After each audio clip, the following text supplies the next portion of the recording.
The world of mixed martial arts is a completely new kind of sport that is just beginning to gain momentum. Here we witness incredible gladiator battles where fighters bring the best versions of themselves. The sport is constantly evolving and growing, yet the world of MMA still remembers that legendary story that became a true war, marking a clear before and after. The conflict between Conor McGregor and Khabib Nurmagomedov remains unresolved. Even years later, a ridiculous quarrel between former friends escalated into something much bigger, touching every one of us. Friends, we want to present to you the full-scale story of the biggest conflict in the world of mixed martial arts. Sit back and let's get started. Otario, Otario! Otario, Otario! You know what that means? Pussy.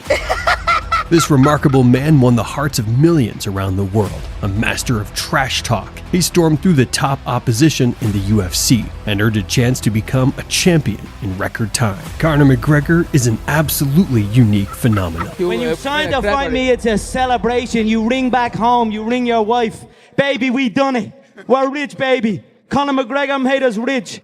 Break out the red panties. The Irishman was unlike anyone else. At his peak, Conor McGregor did everything he wanted. He dominated in the ring, openly mocked his opponents at press conferences, and exuded genuine confidence in himself and his abilities. Conor was a dominant fighter, and on the night he became a champion, the whole world knew his name. Conor, you tweeted out with the video of that jump shot that your confidence comes from your big ball sack. Can you elaborate on that? Conor looks extremely loose, and Aldo looks like he's feeling the pressure of this moment.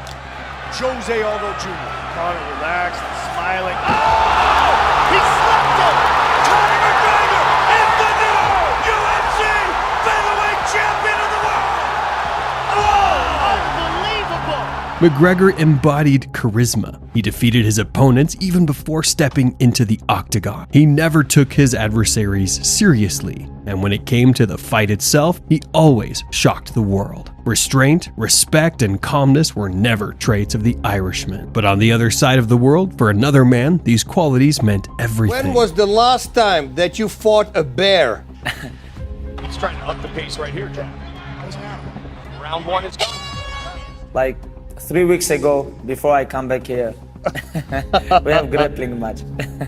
He choked me 2 times, but 1 time I choked him too. Khabib Nurmagomedov was the opposite side of the coin. This man was friendly, deeply religious, and embodied the behavior of a true gentleman. Despite his quiet and reserved lifestyle, Khabib was a real monster in the cage. What he did to his opponents could only be described as an act of sheer violence. All of his adversaries met the same fate, falling victim to the relentless and dominant pressure of the Dagestani fighter. Both fighters were phenomenal and unstoppable. Competing in neighboring divisions, they simply couldn't ignore each other. It's hard to believe now, but there was a time when these two were true friends who respected each other and were genuine fans of the craft. Everything was fine until Conor decided to become a double champion and moved up to the lightweight division in 2016. While the Irishman reigned in the lower weight class, he and Nurmagomedov often interacted and even took a photo together. At the time, the Russian's record was 22-0, and he had just defeated future and world champion Rafael Dos Anjos. Soon after, Dos Anjos returned but lost his fight against Eddie Alvarez, surrendering the title. The question is, why are you talking?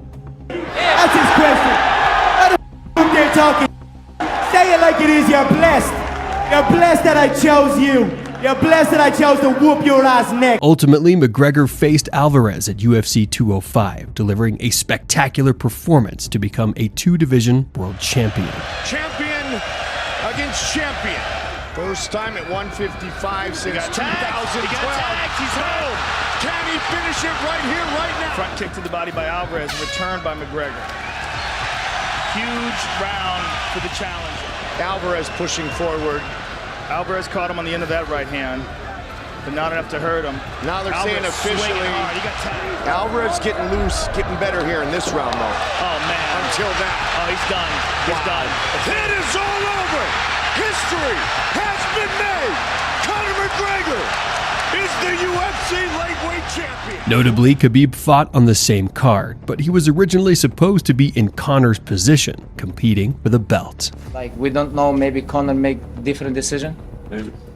This is #1 bullshit. I talk with Dana between every rounds. I talk with him, I say, hey, don't send me no more your fake contract. However, the UFC withdrew Khabib's contract as soon as it became clear that Notorious would accept the fight. This decision was made for logical reasons. Besides being a spectacular fighter, Conor generated massive revenue for the company, and the UFC's PR machine prioritized a more marketable champion from a different division over a rightful contender. Dana, you wanna talk a little bit? You wanna talk a little bit? Hey, okay. If we're gonna special, boys. Yes, of course. Don't send the fake contract. Khabib's nerves were at their breaking point. He let go of the old friendship and focused on his legacy and championship ambitions. Just look at the furious Khabib in the Octagon, who, while relentlessly beating his opponent, still found time to confront Dana White. At the end of his dominant performance, we witnessed one of the rare moments of Khabib Nurmagomedov's rage. The segment of the post-fight interview will forever go down in history as one of the boldest challenges ever made. Your guy, beginning of the year, he tapped like chicken. End of the year, he fight for the title. I wanna fight for your chicken because this is #1 easy fight in lightweight division. After his sensational victory and making history as the organization's first ever two-division champion, McGregor took a break and then transitioned to boxing to face Floyd Mayweather. Meanwhile, Khabib was unable to compete for the title as his fight with Tony Ferguson fell through yet again. When Conor returned to the world of mixed martial arts, the tension between him and Nurmagomedov had nearly reached its boiling point. Khabib continued to call out the Irishman, eager for the fight. At that time, the fight wasn't personal for Khabib. He simply wanted to compete for the title. I wanna take him down, speak with him, slap him. This is what I wanna do. And finish his high. The last straw came when Khabib slapped Conor's friend, Artem Lobov, for disrespecting him as a Dagestani. Но один чемпион и выйдет несмотря ни на что, а другой секунд будет сниматься каждый раз. From the perspective of Dagestani self-respect, the situation presented a major issue that needed to be addressed immediately. Khabib's team chose a solution that, while not the most diplomatic, was certainly the most uncompromising.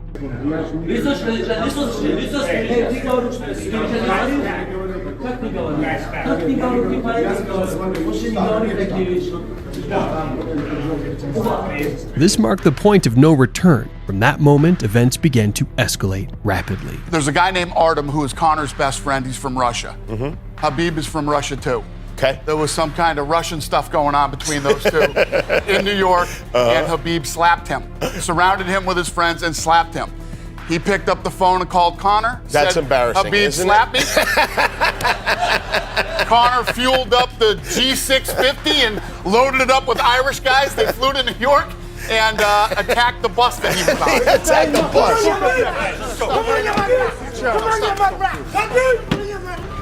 Dude, what the? Conor McGregor's team. I'm gonna come. Just send me a message. Of course, they know a lot of security here, media. It's gonna be big, you understand? They come with 30 people. Come here. Send me a message, like location. I'm gonna come. Whatever you want, doesn't matter. Ireland, New York, Brooklyn, or Moscow, doesn't matter.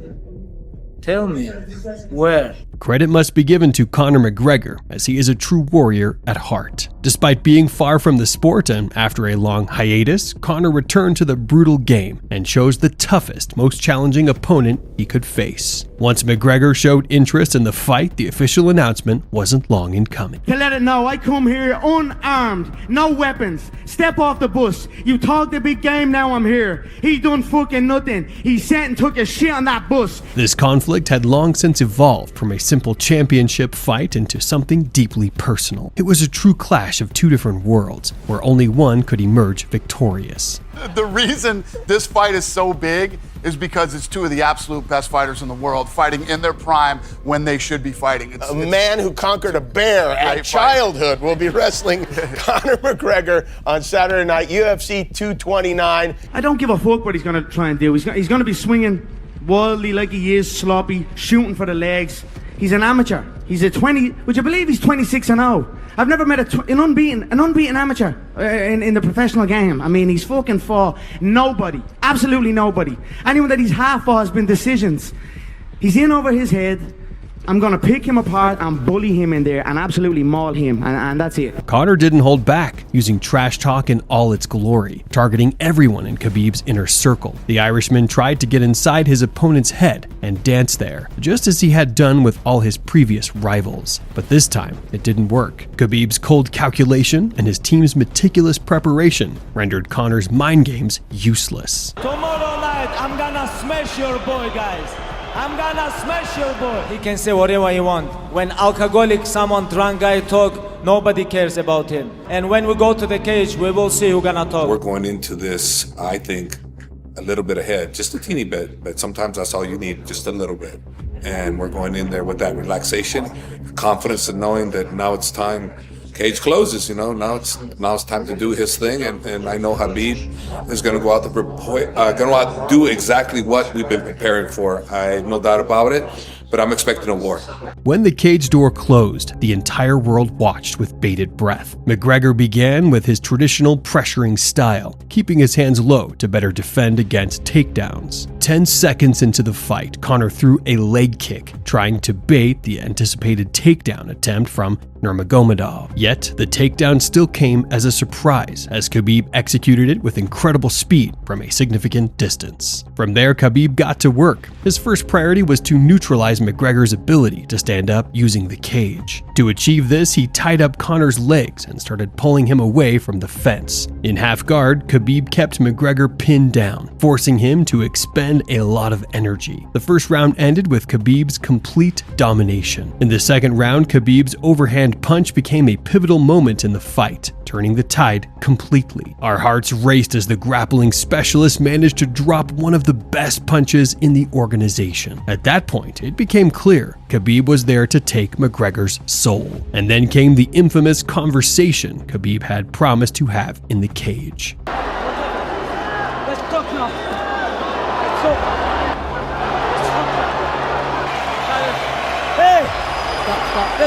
The third round became the first in Khabib's career that he lost on the judges' scorecards. McGregor outstruck Nurmagomedov on the feet, defended against 3 takedown attempts, landed more accurately, and showed good aggression. However, as it turned out later, these were merely convulsions. At the start of the fourth round, McGregor pressed forward again and even landed a clean left straight against the fence. But his punches lacked the power to do significant damage. Nurmagomedov began the round striking, forcing Conor to raise his hands, only to set up a takedown. Then McGregor made the classic mistake of all of Khabib's opponents. He fell into a trap. Nurmagomedov eased up during a takedown attempt, allowing McGregor to stand, only to take his back and secure another takedown. Conor deviated from his game plan. Instead of defending against the takedown and giving up his back, he should have transitioned to guard, potentially conceding the round but surviving until the fifth. However, Conor was too fatigued, acting on instinct as he tried to stand, which gave Khabib the opening he needed. The result, a submission victory for the Dagestani fighter.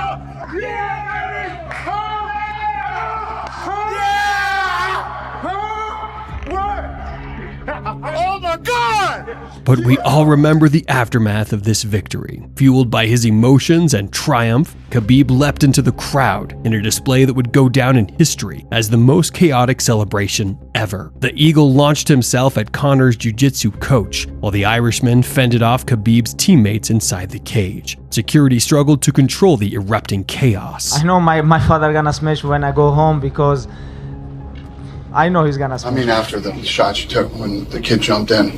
I fuck about that. Huh? I don't give a balls about that. Those handbags. Yeah. I didn't see Khabib jumping over that. I didn't see that coming. Who cares about that? That's handbags. And there goes B. And that's that. After this fight, we would never see the same Conor McGregor again. It's worth acknowledging the obvious. McGregor and his team had a solid game plan that could have worked much better. However, Conor lacked the stamina and preparation to execute it effectively. With a better training camp, perhaps the fight could have gone all 5 rounds. And maybe McGregor could have shaken Khabib. but victory unlikely. McGregor simply doesn't possess the skills or abilities in grappling necessary to contend with someone of Khabib's caliber. With his elite wrestling and sambo, Khabib is stylistically the worst matchup for Conor. What happened next is a story of its own. One world victorious in this clash, shone brighter than ever. The Dagestani fighter's career, media presence, and popularity soared to unprecedented heights. Meanwhile, the other world fell as a victim, gradually collapsing and drowning in its unfulfilled ambitions. Friends, this is how history was written. This rivalry was a one-of-a-kind event that introduced the world of mixed martial arts to a global audience and proved its uniqueness. One thing is certain, if this rivalry hadn't happened, it would have been destined to occur. Thank you for watching. See you later.